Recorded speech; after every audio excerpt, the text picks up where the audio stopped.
సాధించినాం, తెచ్చిన తెలంగాణను లైన్లో పెట్టినాం మనం. మళ్ళీ ఇప్పుడు ఈ దరిద్రులు వచ్చి మళ్ళీ నాశనం పడుతున్నారు, అంతే కదా.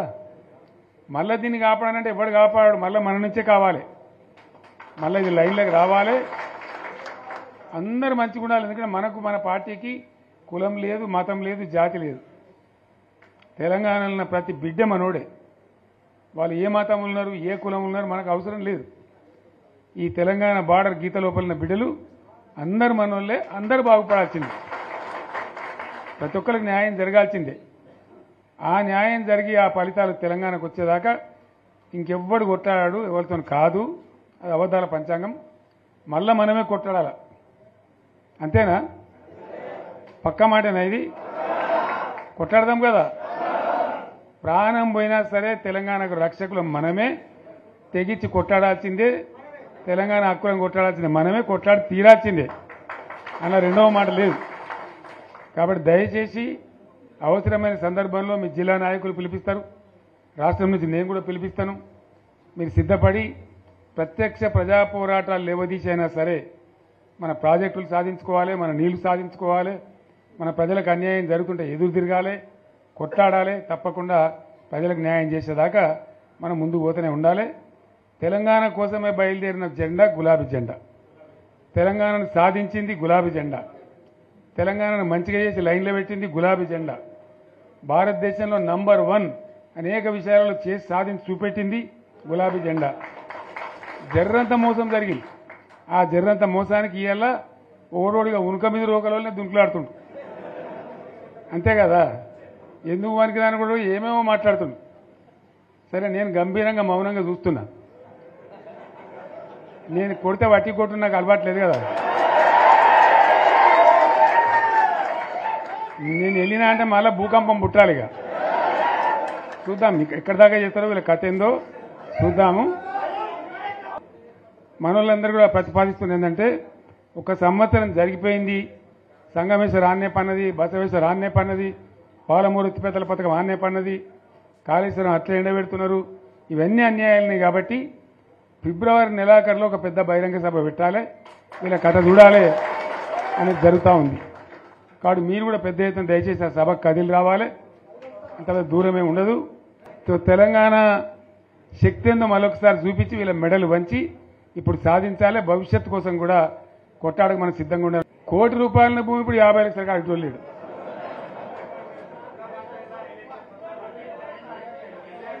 ఈ ఒక్కని బాధగా ఉంది. వచ్చారు హైదరాబాద్కి, అందులోకి 2 ముస్లిం సోదరులు వచ్చారు.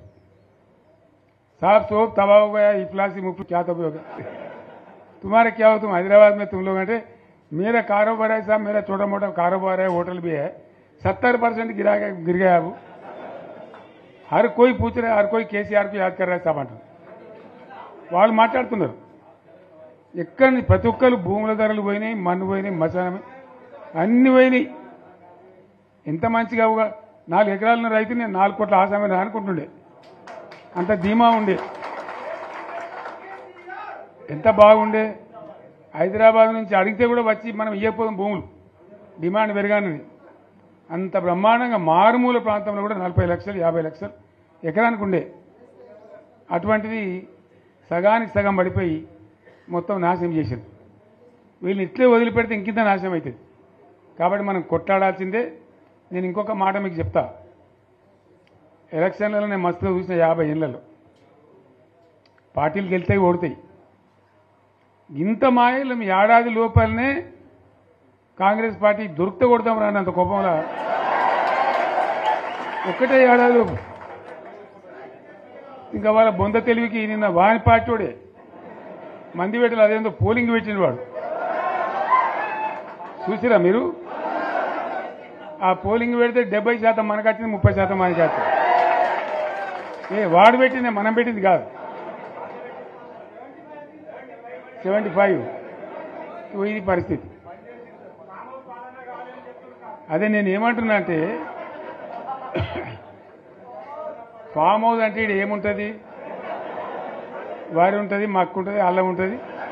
కాంగ్రెస్ వాళ్ళు అయితే మనిషి తెరిస్తే పారబడి తవ్వచ్చు కూడా ఇక్కడ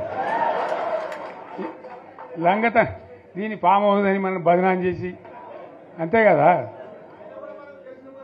నేను ఏమంటున్నా అంటే అన్ని మబ్బులు వీడిపోయినట్టు ప్రజలకు అన్నీ తెలిసిపోతున్నాయి. మంచి ఏంది, చెడ్డ ఏంది, ఏం జరిగింది అన్నీ ఇంకా ఘోరమవుతుందని చెప్తున్నా. వీళ్ళ తెలివితక్కువతనానికి ఏమైంది, నిన్న మొన్న రిపోర్ట్ వచ్చింది. Comptroller and auditor general of India అని కాగ్ అంటారు దాన్ని. కాగ్ రిపోర్ట్ వచ్చింది. గవర్నమెంట్లో వచ్చిన ఆదాయం కంటే 13,000 కోట్ల రూపాయల ఆదాయం తగ్గిపోయింది. ఇంకా మార్చికి పోయేవారికల్లా ఇంకో 3-4 వేల కోట్లు అవుతుంది. అంటే 15,000 కోట్ల ఆదాయం పోతుంది. 15,000 కోట్లు పెంచుకుంటూ పోయినా నేను చెప్పి చేసుకుంటూ పోయినాం. ఏడాది 10 నుంచి 15,000 కోట్ల ఆదాయం పెరిగేది మన టైంలో. అంత జాగ్రత్తగా మనం వ్యవహారం చేసినాం. ఇవాళ ఉల్టా 15,000 కోట్లు పడిపోయింది. ఇంకా వాడేమి ఇస్తాడుగా, ఇంకేమైనా ఇస్తారా? ఇంకో 4-5 నెలలు అయితే జీతాలకే కష్టమైంది ఉంటుండ్రు. అందరు పెండింగ్ పెట్టి రిటైర్ అయిన దొరుకుతలు పైసలు మీరు చూస్తాను కదా పేపర్లలో. సో ఆ విధంగా రాష్ట్ర ఆర్థిక పరిస్థితిని కూడా దివాలా తీయించారు. ఇవాళతోనేం కాదు, 100కు 100% ఇప్పటికే ప్రజల నిర్ణయానికి వచ్చిండ్రు. డెఫినెట్గా రాబోయే గవర్నమెంట్ మనదే అని అనుమానం కూడా అవసరం లేదు.